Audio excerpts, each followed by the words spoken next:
तो तुमने ये सोचा ही होगा कि ये अजीब सी चीज़ क्या है। तो आज हम बात करने जा रहे हैं मिमी हागी के बारे में। तो इसके बारे में जानने से पहले हमें हमारी जुशिरो उकिताके की बैक स्टोरी पर नज़र डालनी पड़ेगी।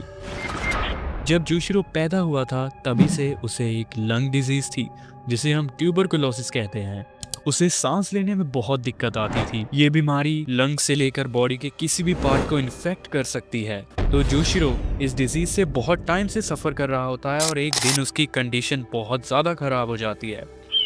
वो इतना बीमार हो जाता है कि his state was at the brink of death. वो मरने ही वाला होता है। तो जुशिरो के मॉम डैड उसे सोल सोसाइटी के एक लोकल टेंपल में लेकर जाते हैं, जहाँ पर सोल सोसाइटी के एक डिस्ट्रिक्ट के लोकल डीएडी का स्टैचू होता है जिसे वो मिमी हागी सामा के नाम से रेफर करते हैं। तो वहाँ पर जुशिरो को जब वो लेकर जाते हैं तब उसकी हालत बहुत ज़्यादा ख़राब हो जाती है।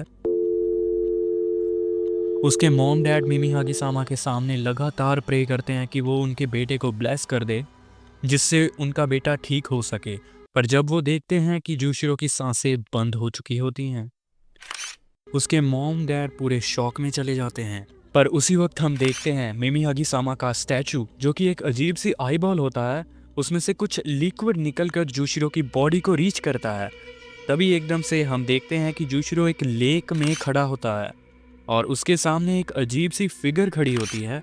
इसकी शेप एक हाथ जैसी होती है और उसके बीच में एक आंख होती है। तो जब जुशिरो उसके पास जाता है तो वो देखता है कि उस आईबॉल में से एक बड़ा सा टीयर, एक आंसू निकल रहा होता है जिसे वो पी जाता है। जिसके बाद एक अजीब सा डार्क ऑरा उसकी बॉडी के अंदर एक्सप्लोड करता है।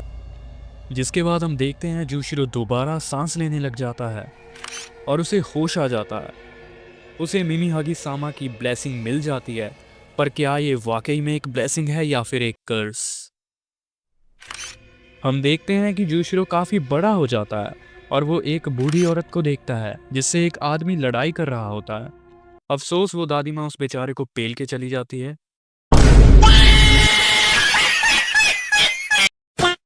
और जुशिरो उसको उसके साथ सोल रिपर बनने के लिए कहता है, जहां पर वो भी उस बेचारे को पेल देता है। ब्रो टुक 2 L's इन 1 फ्रेम।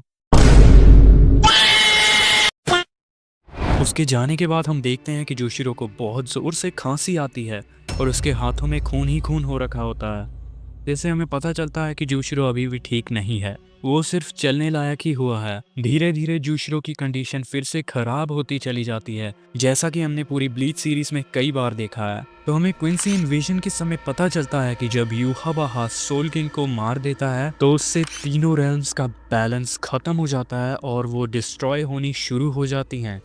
अभी सोल किंग की पोजीशन पर कोई भी नहीं होता जो इस बैलेंस को मेंटेन कर सके। तभी जुशिरो सोल सोसाइटी के रिसर्च डिपार्टमेंट में हमें दिखाई देता है, जहां पर कीस उराहारा भी होता है। जहां पर जुशिरो अपना कैप्टन रोब उतारता है और उसकी बैग से एक शैडो निकल रही होती है। इसे देखकर कीस के भी बहुत ज्यादा शॉक हो जाता है।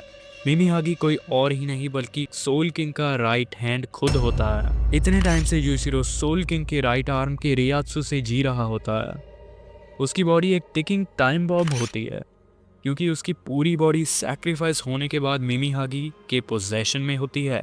वो धीरे ही धीरे जुशिरो को अंदर से खा रहा होता है ताकि वो जुशिरो की बॉडी को अपनी इनकारनेशन बना सके। जिसके बाद हमें देखते हैं कि जुशिरो अपनी बॉडी के and let Mimi Hagi consume his body entirely and Jushiro becomes a living corpse. जिसके बाद मिमी हागी का रेयात्सु सोल पैलेस की तरफ निकल पड़ता है। जब वो वहां पर पहुंचता है तो यूहाबाहा उसको देखकर बहुत ज्यादा शॉक हो जाता है, क्योंकि ऑलमाइटी होने के बाद भी मिमी हागी को वो किसी भी फ्यूचर में नहीं देख पाता।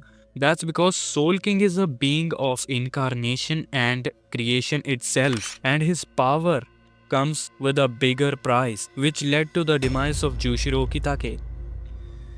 क्योंकि मिमी हागी सोल किंग का ही एक पार्ट था, तो इसीलिए उसने टेम्परेरीली सोल किंग की जगह ले ली कुछ ही टाइम के लिए। So this was the whole story of Mimi Hagi. Soul king का right hand. And I hope कि तुम लोगों को ये वीडियो काफी अच्छी लगी होगी। एंड मेक श्योर कि तुम चैनल को सब्सक्राइब करके बेल नोटिफिकेशन को ऑन कर दो, क्योंकि मैं ऐसा ही कंटेंट बहुत ज्यादा लेकर आने वाला हूँ। एंड बहुत सारे अंडररेटेड एनिमेस को भी कवर करेंगे जिसके बारे में कोई बात नहीं करता। So this is going to be a long long journey and it's going to be so much fun, because it's going to be a very big and fun ride. तो वीडियो को एक लाइक कर देना and I will see you in the next one. Take care.